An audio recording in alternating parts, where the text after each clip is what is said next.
All right, hello again. This is Declassified. I'm starting on the table of contents just to catch anyone up who may have watched the first video, which I go through a brief, I'm scrolling through it now, sort of I wouldn't even call it the introduction because I'm going to read through the introduction based on the table of contents. But I read through this, it took about 30 minutes. I added some commentary to it that certainly extended it. But today I'm going to work through the table of contents and I'll read through the introduction. It looks like there's 8 pages there, but there's also the glossary of terms on page 8, so I'll read through those as well. And then I'll start another video for chapter 1, another video for 2, 3, 4, 5, 6, 7, and 8. So let's just get right into it. Introduction. Declassified in part, sanitized copy approved for release 2011. This document is NSA-RDP 96X00790R000100008-7. And I'm going to start right here with a description and experimental study of the cryptological aspects of ESP. And that's the introduction. A descriptive and experimental study of cryptological aspects of ESP.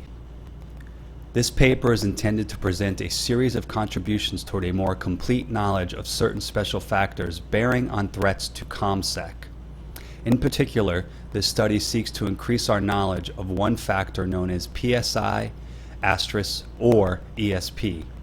This ability is presently little understood and could considerably enhance a human being's capability to guess the correct order of randomized key settings or the relationships between our operations code groups and their meanings, the underlying plain text of an encrypted message, or to influence an individual's use of keying material to hostile analysts' advantage.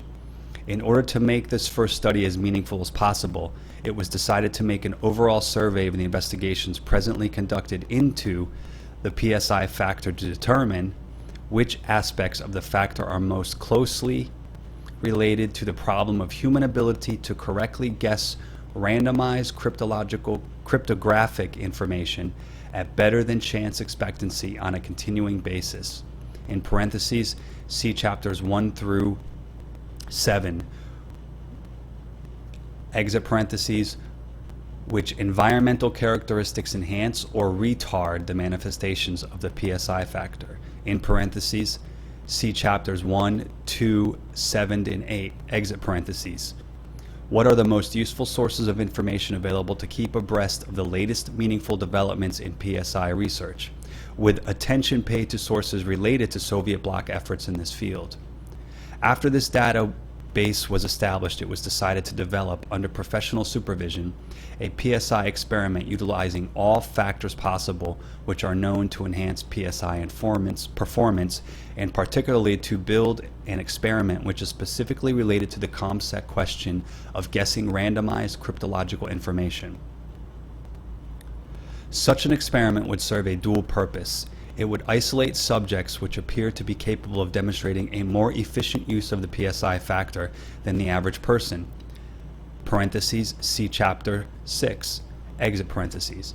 And it would provide a vehicle for testing such a subject in order to learn more about the factors which enhance or inhibit the operation of the PSI factors, especially in the cryptological environment.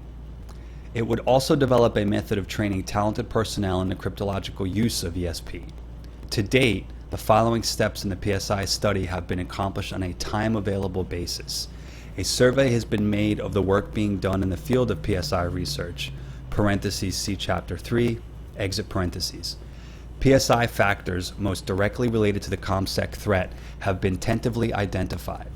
These PSI factors are telepathy, parentheses, thought transference, exit parentheses, precognition, parentheses, the ability to know what is going to happen in the future, exit parentheses, clairvoyance, parentheses, the ability to observe objects not available to normal sensory detection, exit parentheses, and PK or telekinesis, parentheses, the ability of one mind to move objects or emit energy, exit parentheses.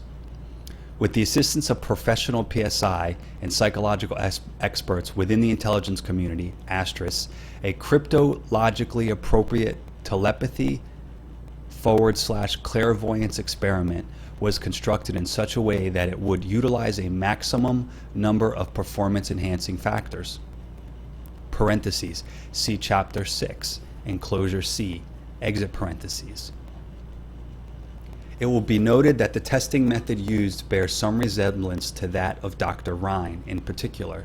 There are, however, some notable differences. The material is cryptographically constructed using NSA random generation.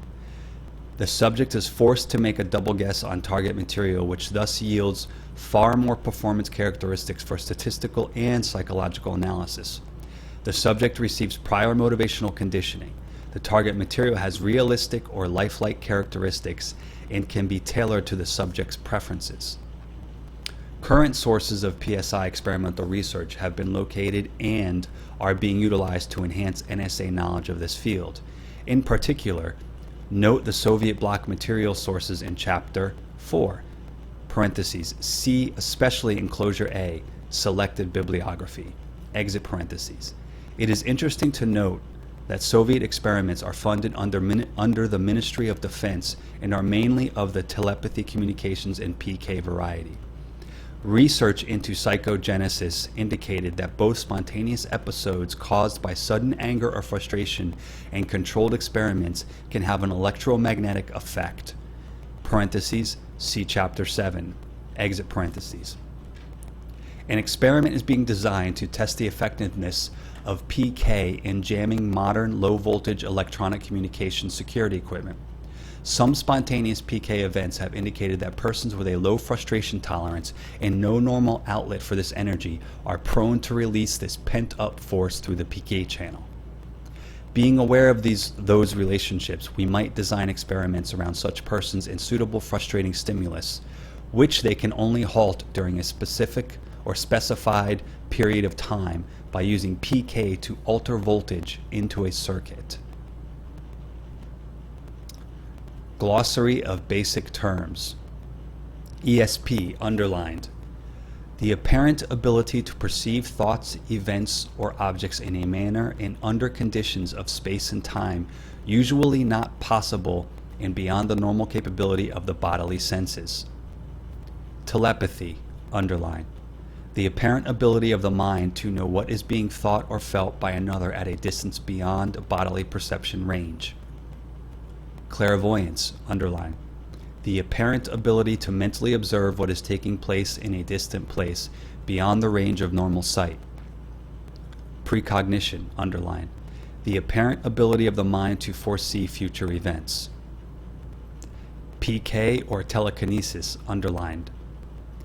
The ability of the mind and will to focus energy of an unknown type on an object and move it or cause it to malfunction or to change the alignment of the object's substance so that one object can interpenetrate another. Relationship, underline. The absolute reality by which all entities interpenetrate, fertilize, and participate in one another to form existent being and to develop higher levels of being. Participant in relationship, any entity, solid, liquid, gaseous, plasma, energy, or field state which is an existent entity in relationship. Psychic, underlined. A human being capable of ESP to a measurable degree or such an ESP talent specifically, or another name for PSI energy. All right, so I'm going to end that. That's there. That would be called the introduction from Glossary of Terms, and I'm going to go ahead and just review some of this and add some commentary here. So ComSec, NSA here. That's the National Security Agency. Now this document, to remind anybody who's seen the previous video, is available, declassified, publicly available under FOIA request at what is known as the CIA CREST library. It has a nickname called the Reading Room. You could search for on your search engine, CIA Reading Room or CIA CREST Library, and that's CREST, C-R-E-S-T. I don't want to reference the introduction that I already went through on the first video, so I'll try to stick to this. However, some of the points that were made in that first one, it's worth noting again in this introduction here, and to sort of underline or at least put a foundation to what you might perceive is being said here and how the authors are perceiving all of this. Essentially, they're stating and positing that they discovered something and now they need a defense against it, and they also need to evaluate people who are capable of doing it. The problem with that is that, with documents dating back to the 1800s at least, even the 1700s, as well as what might be called mystery texts or mastery texts or sacred texts, as well as, again, published books in the 17, 18, early 1900s, have all expounded on telepathy and mental mind powers or mind powers. These have already been expounded on, I would suppose, at least for 100 years publicly or in the public domain. So the security agency here seems to position itself in such a way that it discovered it, whereby I think it's important to note that later on in this documentation, as well as some of their other declassified documentations, many researchers and scientists state, including I think a lieutenant colonel, that everyone most likely has this ability. And what we're really looking at as we go through this, and it's quite interesting to read and listen to if you're only listening and you're not reading, but what we're really looking at here is a defense mechanism against everyone.